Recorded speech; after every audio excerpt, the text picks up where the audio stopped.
What's going on, guys? Welcome to the FPS channel, and welcome to episode 3 of my Borderlands Let's Play. Today we got some really exciting NPC news, and first I just want to go ahead and take a second to thank Zenki for giving me this opportunity to post to this channel. I'm really excited, and but yes, let's just get right into it. So like I said, we got some NPC information on Borderlands 2, and so let's go ahead and get started. So let's start with Handsome Jack, which is the main antagonist in Borderlands 2. He has taken over the Hyperion Corporation and declared himself dictator of Pandora. He stole all the credit for finding the vault, going as far as claiming responsibility for killing the Destroyer. And as you guys remember or know, that the Destroyer is the main boss guarding the vault in the original Borderlands. And so for him to take credit for killing the Destroyers, probably making him kind of famous. Plus, I mean, he's the dictator, so you'll probably be seeing like posters or something like that of him all over. People are probably going to be talking about him all over Pandora. So yeah, I have a feeling he's going to be very, very prominent in the story, given that he is the main antagonist. But yeah, so the new Borderlands team is tasked with killing Jack and restoring peace to Pandora. So there's a little bit different story, or well, obviously there's a different story to Borderlands 2, but there's a different main objective to Borderlands 2. I know Borderlands 1, you were looking for the vault, and that was pretty much all you cared about, and you were like, okay, where's this vault? I want to get in it. I want to get all the cool stuff. But I don't think Borderlands 2 is 200 years into the future, like just because I know in the original Borderlands it said something about like the vault can only be opened every 100, 200 years. I can't remember if it was 100 or 200, but anyways, it was a long time. And given that the 4 playable characters from Borderlands 1 will be returning as NPCs in Borderlands 2, I don't think it's been 100 to 200 years.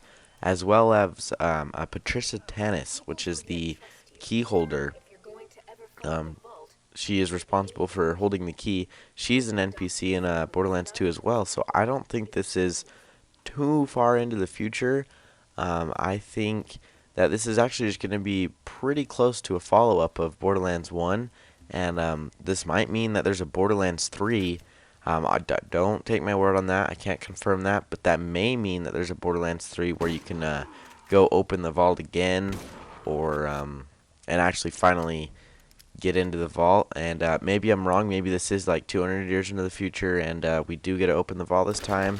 I'm not sure, but regardless, so your main objective in this game is to kill Handsome Jack and not to search for the vault.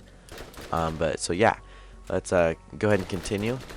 Jack has placed a stationary moon base in the shape of an H between Pandora and Pandora's stationary moon, and it acts as a homage to his ego as well as a supply base from which he can send supplies and troops down to Pandora.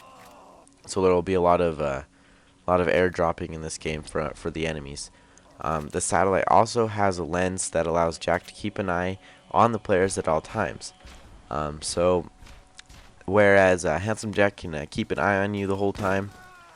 And I saw some Borderlands 2 gameplay on E3, and you could kind of see like Handsome Jack and Claptrack's little profile picture, I guess you could call it, I don't know, pop up in the top right corner of the screen or top left corner of the screen, and they would start talking to you and stuff. So Handsome Jack will definitely be very prominent throughout the story. Like I said, he is the main antagonist, so that's probably the way it should be. But he'll be talking to you a lot, probably making you mad, I don't know. And but yeah, so this looks really, really cool. And whereas his home base, where he's stationed, is in space, unless he comes to you, this gives me some reason to believe that we may actually be going into space. Jack can fire robots and crates down to the surface of Pandora to reinforce his defensive and offensive units. Objects launched from the moon base will damage anything they land on. So what this is telling me that we are going to be having interactive environment, kind of like Battlefield. And some more proof of that is the Arctic Bullymong, which is one of the enemies that you will be fighting, and it is a six-limbed gorilla-like creature that will dynamically pick up objects or rip up bits of scenery and then throw them at the player. So this is really cool. They're putting in the environment to be interactive and animated into the game with the NPCs, and I think that's a really good move. It's really going to get us more involved into the scenery of this game. So I'm excited to see how they do that. There's also a Crystallisk, which is a large, heavily armored quadruped, or quadruped. Sorry, I don't know why I said pewed. Quadruped, whose only weak spots are hidden behind destructible patches of crystals on their feet. These things look really cool and really beastly. I saw some gameplay of these. You actually have to shoot the weak spot until it becomes weak, and then you have to shoot the weak spot again to damage it, and the weak spot grows back into strong spots that you have to re-break off. So this is a really cool dynamic enemy that I'm really looking forward to seeing and fighting. Skags are returning, and then Marudro Bandits. So bandits are back, but these are a little bit different. They are a large thug who makes intelligent use of cover, retreating to find allies when significantly damaged. How they retreat might be something stupid like running out in the open. I'm not sure on that, but these do seem to be a little bit smarter and bigger than the bandits that we're used to. We also have surveyors, which are floating Hyperion bots who can quickly restore, even destroy ally robots, even destroyed ally robots to full health and summon more robots as they fray. So these look pretty mean. I don't think they necessarily have an attack themselves, so they shouldn't be too much of a problem.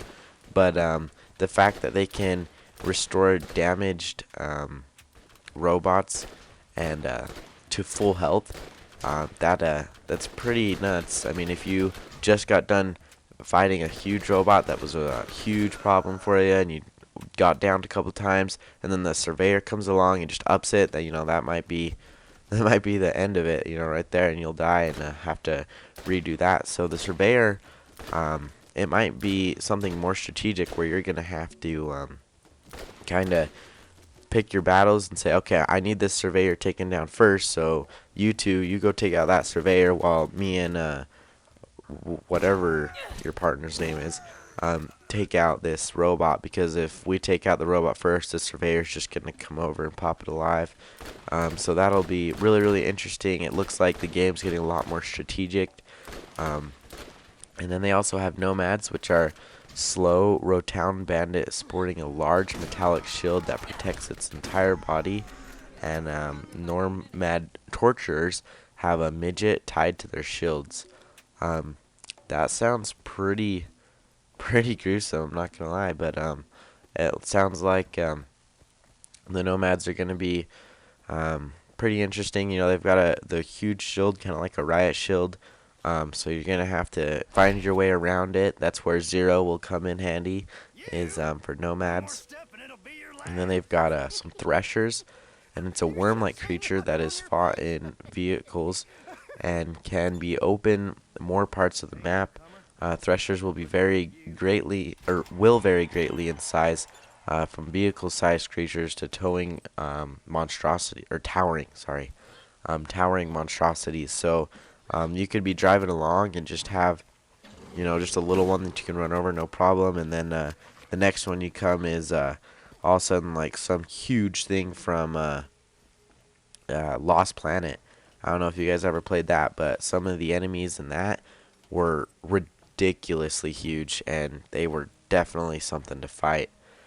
They've got a Varkid, which is a small flying insectal creature that can grow into large dangerous creatures if not swiftly dealt with. So it looks like they're throwing in some enemies that have to be sped killed, otherwise they will turn into a bigger problem than they already are.